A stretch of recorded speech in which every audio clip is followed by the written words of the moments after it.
Bilal sir, मैं doctor साहब आपके पास आऊं, सुधांशु जी, इसके लिए बिलाल सर से टिप्पणी लूंगा।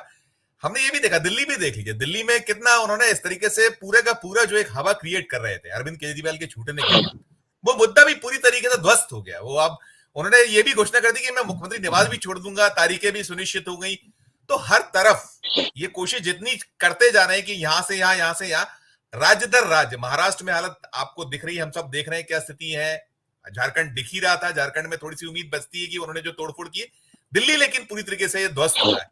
मैं दिल्ली को थोड़ा फोकस करके मैं चाहूंगा कि यहां जो कुछ हुआ है, जो ये रूपरेखा तैयार हो रही है, जो एक कोशिश हो रही है इनकी ओर से, वहां भी अब दिखता है कि वो भी जो था, इनके पास चेहरा था नहीं, और जो केजरीवाल के विरोध में जो किया करते थे वो भी हाथों से निकल गया है। आपकी टिप्पणी बेलाल साहब।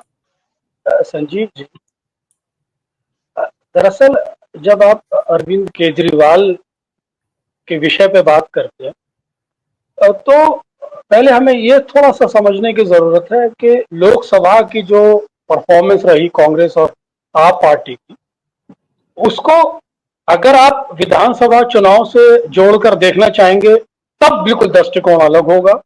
और अगर आप चाहते हैं कि लोकसभा का नैरेटिव और विधानसभा का नैरेटिव एक अलग अलग चीज है, तो तब नैरेटिव अलग होता है और उसकी एक अलग सोचने की डायरेक्शन है। बिलाल सर तो मैं बिलाल सर माफी चाहूंगा, 24 के बाद थोड़ा सीन बदल रहा है, देश में बदल रहा है। जो लोकसभा में देख रहे हैं आप, प्रधानमंत्री जी की सभाएं देखिए, भी जो हरियाणा बताया, हरियाणा में क्या तरीके से उन्होंने, जो भले ही कांग्रेस के लोगों को आगे करके और जीती हुई सीटें, लेकिन उनकी रैली, उनकी सभाएं और भी जगह हम देख रहे हैं। अब वो जो उनका जादू था, करिश्मा था, कम हुआ है, खत्म सा हो रहा है, या बहुत उसमें डेंट्स लगे हैं।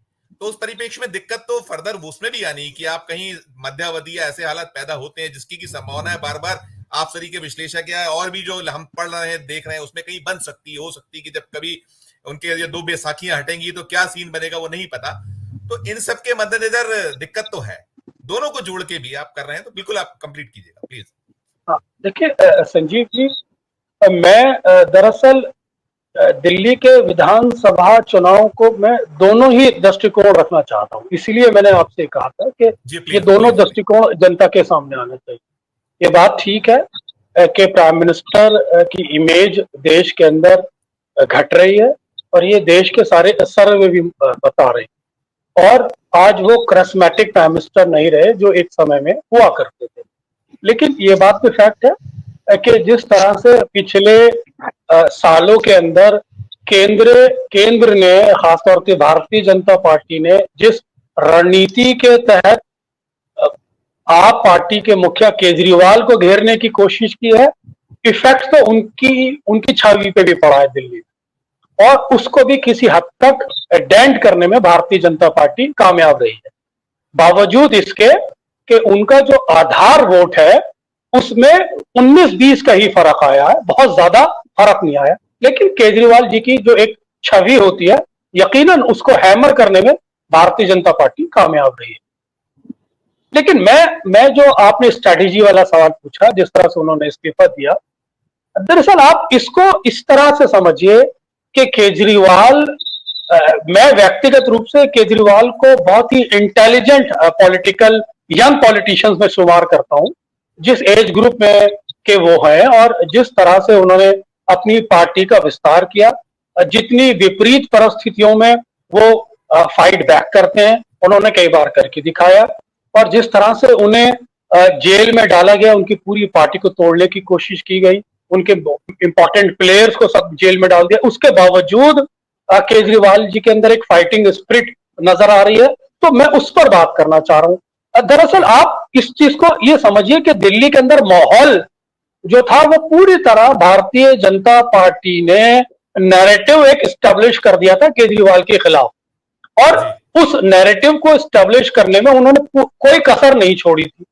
और आप इसको इस तरह से भी देखिए कि एक तरह की एंटी इनकम्पेंसी जनरेट करने की कोशिश की थी और चाहते थे कि केजरीवाल को जेल में रखकर चुनाव करा ले, इस्तीफा दे दे।